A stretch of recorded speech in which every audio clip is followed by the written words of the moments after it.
Vamos ahora con invitados en cabina y a través de nuestra sala de Zoom está con nosotros Juan Guillermo Hernández. Por favor, Juan Guillermo, la cámara creo que está mal ubicada para que la ubiquemos como es y podamos salir allí en directo desde la ciudad de Bogotá. Y en nuestros estudios se encuentra Juan Daniel Urrea, que está pues respaldando la campaña de Federico Gutiérrez. Juan, usted estuvo compasado en el Centro Democrático, hoy en el barretismo al lado del equipo de Óscar Barreto, y estuvo en la campaña también con Luz Nelly Arbeláez a la Cámara. Javier, yo creo que hoy el país tiene una decisión muy importante frente a dos futuros y es o proteger la democracia o avanzar hacia un salto en vacío con Gustavo Petro. Yo creo que lo que uno como demócrata debe hacer es tomar una postura de decisión, de apoyo a las personas que están en pro de un modelo de país distinto al que tiene Gustavo Petro, Javier. Bueno, saludamos a Juan Guillermo Hernández Lombo. Estuvo en la campaña pasada del Senado de la República acompañando la propuesta de Ariel Ávila, es de Purificación Tolima, lo reconocemos muy bien como un politólogo y un hombre que genera opinión en nuestro departamento. Juan Guillermo, buenos días. La primera pregunta, ¿está en riesgo la democracia con una candidatura como la de Gustavo Petro? No, nunca, por el contrario se revitaliza. Eso de que esté en riesgo es realmente lamentable que se diga, máxime cuando precisamente el que Gustavo Petro, un hombre que abiertamente es conocido, militó en el M-19 y producto de una constitución como la de 1991, que es la que se busca salvaguardar y proteger de los riesgos que otros sectores políticos que se sienten muy incómodos con todo este tipo de procesos de paz, de diálogo, de reinserción de actores armados, pues intentan pues terminarla, intentan deslegitimarla, intentan modificarla para sacar beneficio propio, como ya lo vimos precisamente con el expresidente Álvaro Uribe Vélez cuando intentó pues modificar el articulito aquel de la Constitución que le permitiría, ¿cierto?, beneficiarse de una reelección indefinida. Entonces creo que los intentos de modificar la democracia en Colombia, los ataques más fuertes, no han venido precisamente de Gustavo Petro, por el contrario, se ha construido de parte de él y de muchos otros sectores alternativos un proyecto de país diferente que quedó reflejado y plasmado en la Constitución de 1991, que es la que se busca, repito, salvaguardar de los ataques del uribismo. Bueno, Juan, entonces aquí está sentada la primera controversia en nuestro espacio de hoy. ¿Usted se reafirma en que está en riesgo la democracia con esta fórmula de Gustavo Petro y Francia Márquez? Javier, el populismo es dañino para cualquier país, sea de derecha, sea de izquierda, de cualquier camino. Puede que Gustavo Petro haya sido beneficiario de la democracia, por supuesto, pero es que han sido los colombianos los que le han dado la oportunidad.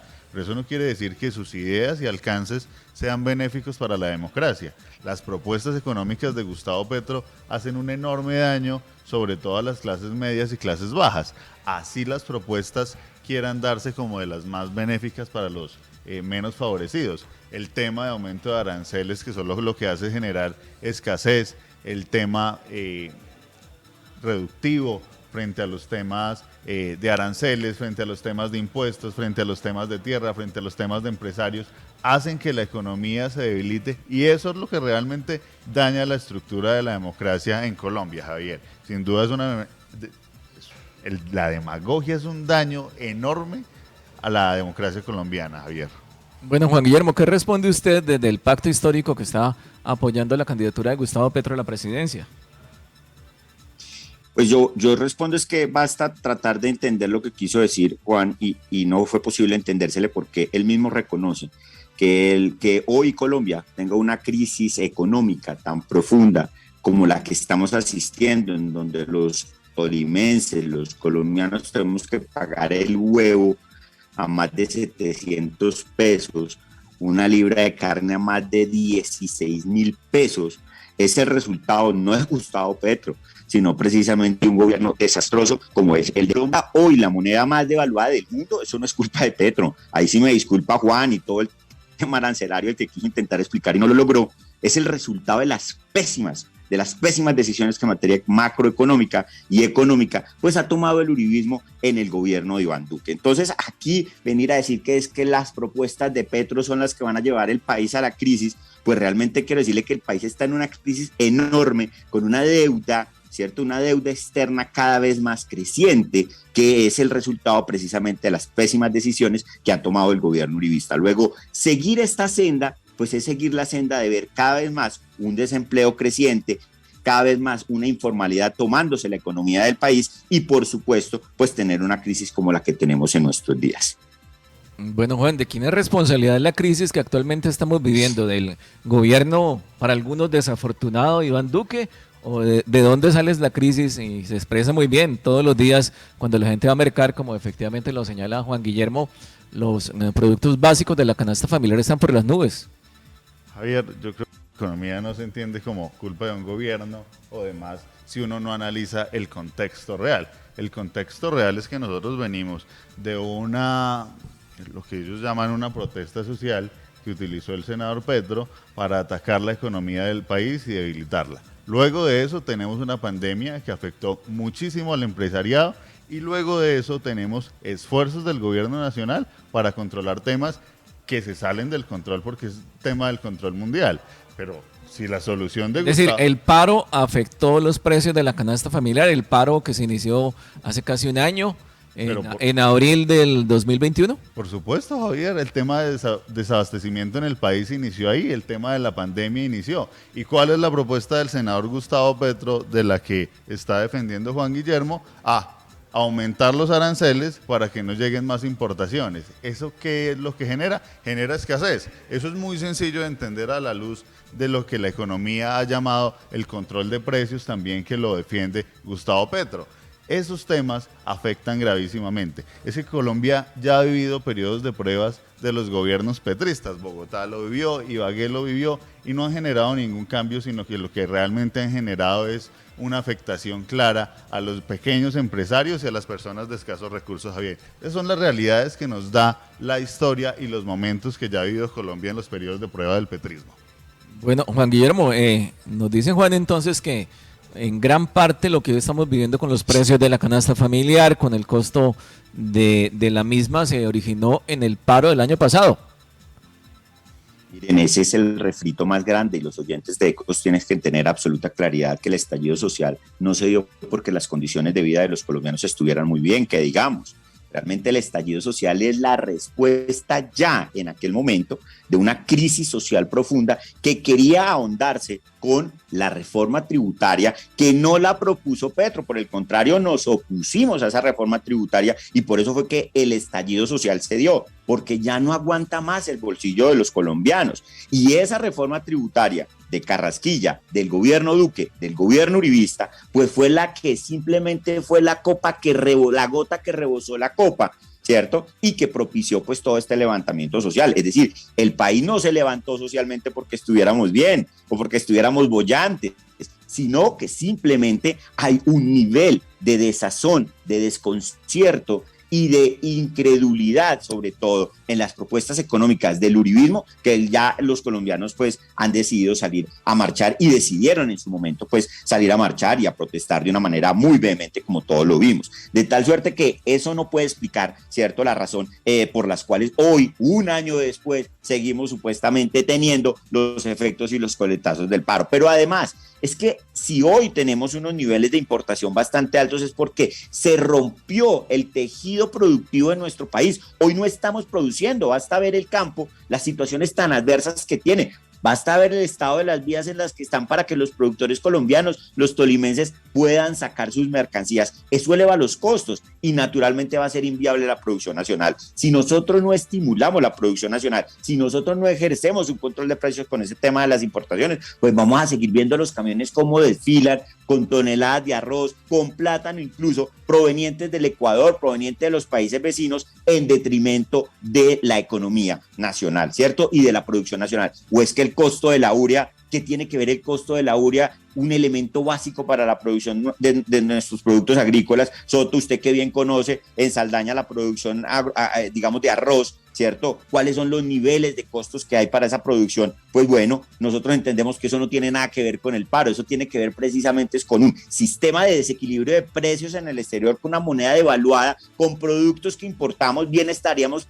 podríamos haber estado produciendo nosotros urea en Colombia, ¿cierto? Con un proceso de investigación, de tecnología, pero no es así, de tal suerte que eso es lo que realmente encarece en un paro que fue hace un año, que bloqueó durante un mes el país y entonces un año después todavía seguimos con los precios elevados elevadísimos. El paro ya se levantó, ¿por qué los precios no bajaron? Es la pregunta que se hacen todos los colombianos. Los precios se mantuvieron, el nivel de especulación con la canasta se mantuvo. Entonces eso es lo que genera, digamos, detrimento. Y una última recomendación a Juan: mezclar peras con manzanas, Juan, no le viene bien ni a usted como analista, pero sobre todo al debate. Es muy diferente administrar una ciudad a administrar un país, y creo que al uribismo, en estos años que lleva ya de gobierno, no solo con Duque, sino los 8 años de Álvaro Uribe Vélez, por los que están siendo procesados por violación de derechos humanos, creo que le quedó grande. Entonces, comparar la administración de una ciudad de 500.000 habitantes, que de hecho, pues ahí están los índices de Ibagué, cómo vamos, y podemos evaluar cómo le ha ido a cada uno de los mandatarios que usted menciona, pues también nos dejan unos ejemplos clarísimos, y podemos hablar de eso en otro debate,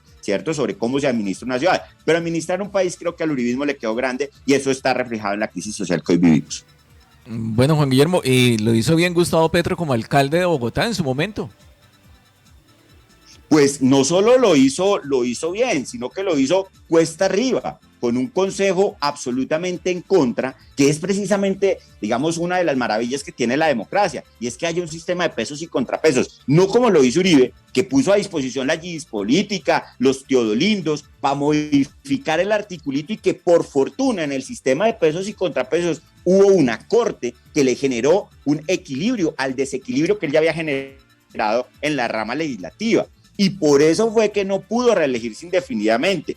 Lo mismo ocurrió en el gobierno de Gustavo Petro. Tuvo un gobierno en Bogotá con un consejo absolutamente, digamos, en contra, mayoritariamente en contra, que le sirvió de sopesar, ¿cierto?, para poder haberse desbordado a juicio de ellos en muchas de sus actuaciones. No, aquí hubo un proceso de control muy fuerte por parte del consejo, como debe ser, no como el consejo bolsillo que tenemos en Ibagué, que le aprueba las vacaciones, los tours al alcalde cada vez que puede pedirlos, dejando a la ciudad al garete en situaciones bien difíciles y bien adversas. Aquí necesitamos un sistema de pesos y contrapesos, por eso el congreso que vamos a tener va a ser un congreso muy bueno, para evitar que cualquiera que llegue a la presidencia, que esto está muy claro, un congreso que quedó 50-50, pues va a evitar o que Fico se desborde, ¿cierto?, o que Petro se desborde. Lo mismo ocurrió en la administración de Gustavo Petro, una administración que tuvo un alto componente social, se le reconoce abiertamente ese tema, y que hoy, por todo lo que se le acusó, por especulación financiera, por el tema de las basuras, por todo lo que, digamos, fueron los ataques en su momento, pues se encuentra totalmente absuelto, exonerado, y las investigaciones han sido finalmente archivadas. Luego no hay nada que decir frente a la administración de Gustavo Petro en la ciudad de Bogotá.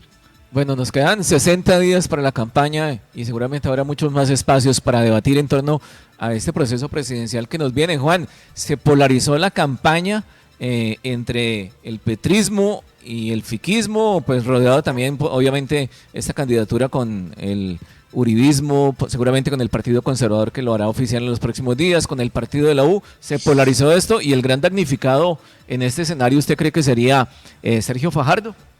Javier, antes de eso, un comentario frente al análisis de Juan Guillermo. Me parece chistoso que reconozca que las malas administraciones de Guillermo Alfonso y Gustavo Petro es porque son ciudades y no es el país, y que en el país sí lo van a hacer bien, y no van a hacer predialazos, y no van a afectar a los microtenderos y demás. Eso es algo positivo. Yo creo que más de un tema de polarización es un tema de defensa del país. Hoy lo que estamos llamando a los colombianos es hacer un voto útil. Uno debe revisar cuál es el candidato que puede evitar que Gustavo Petro llegue para aumentar aranceles y crear la escasez. Esos temas de los discursos y demás son muy buenos, y Gustavo es muy bueno echando discursos, pero haciendo le va muy mal. Dando soluciones le va muy mal. Y lo que requiere la democracia colombiana y los colombianos, más allá de esos cantos de sirena en los que son muy buenos, es realmente los hechos y las propuestas sobre los que se va a construir Colombia.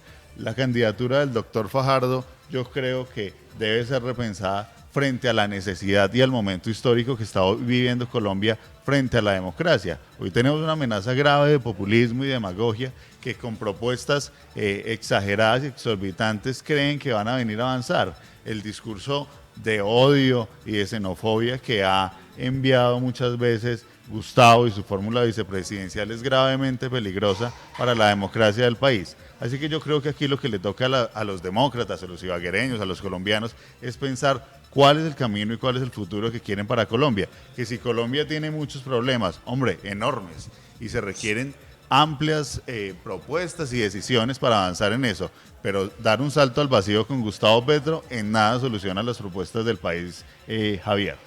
Bueno, Juan Guillermo, se polarizó la campaña y bueno, ¿qué pasó con la Alianza Verde que dejó en libertad a sus militantes para acompañar cualquiera de las propuestas alternativas? En este caso se descarta Federico Gutiérrez, pero se pone sobre la mesa incluso el ingeniero Rodolfo Hernández y también la propuesta de apoyar a Gustavo Petro. Incluso se abre la opción a que voten por otros candidatos. Claro, Javier.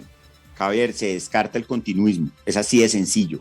Todo lo que represente realmente un cambio para Colombia fue lo que dijo la Alianza Verde, pues le va a apostar. En Santander, Rodolfo Hernández viene muy fuerte, sacó electo su representante a la Cámara y es una voz diferente al continuismo. Lo que ha dicho el Verde es voten por el continuismo, pero por favor, no sigamos en el nivel en el que estamos. Y el discurso, mire, más fácil, más sencillo, con el que los colombianos pueden identificarse y con el que pueden tomar decisiones a la hora de depositar el voto, lejos de polarizaciones, lejos de ideologías, es vayan a hacer mercado hoy y encuentren los precios en los que se encuentra la canasta familiar. Realmente eso es alarmante y ese es el resultado de, como bien lo reconoce Juan, los enormes problemas que tiene Colombia y que no han sido generados ni por la izquierda, ni por Petro, ni por nada, ni por ninguno de los sectores alternativos. Realmente son problemas que han generado ellos, que son los que han estado gobernando, y por eso el país se expresó y por eso hubo en esas elecciones al Congreso una votación abrumadora y con contundencia, ¿cierto?, que le permitió elegirse a muchos congresistas y sobre todo a muchos representantes de sectores alternativos que desde las regiones seguramente van a representar o van a llevar esa vocería de ese descontento generalizado. Lo vimos en el departamento del Tolima, nadie le apostaba a que los sectores alternativos en medio de la planadora del barretismo pudiera alcanzar una curul y lo logró. ¿En detrimento de qué? Pues de estos vagos que van al Congreso como Yepes, como lo fueron los Aquileos, que salieron en los informes de trabajo en vagos, la veeduría ciudadana, como el top de los más vagos que había en el Congreso de la República, pues se cansaron de ese discurso. Entonces, o vamos a trabajar por el país y vamos a trabajar por un país diferente, o definitivamente este país va a llegar a unas enormes, digamos, consecuencias, con una enorme situación de crisis aún más apremiante de la que ya hoy tenemos en materia de indicadores sociales, de indicadores económicos, que realmente pues son los que encienden las alarmas y que nos, digamos, nos llevan a que invitemos a los colombianos que la mejor encuesta, que el mejor análisis, que la mejor discusión que pueden dar es allá a la hora de pararse frente a una caja registradora en cualquier Fruver, en cualquier plaza de mercado, en cualquier tienda de la ciudad de Ibagué y en general en cualquier parte del país. Pues muchas gracias a Juan Guillermo Hernández Lombo, politólogo, analista a esta hora aquí en Ecos del Conveima. Un feliz día. Javier, un saludo para usted, un saludo para Juan y bueno, estamos atentos a cómo se sigue desarrollando este debate presidencial. Es un gusto. Muy bien, gracias a Juan Guillermo, gracias a Juan Urrea que estuvo con nosotros aquí en nuestros estudios de Ecos del Conveima. Un feliz día, Juan. Javier, muchas gracias por la invitación, a los oyentes de Ecos del Conveima y a todos los tolimenses.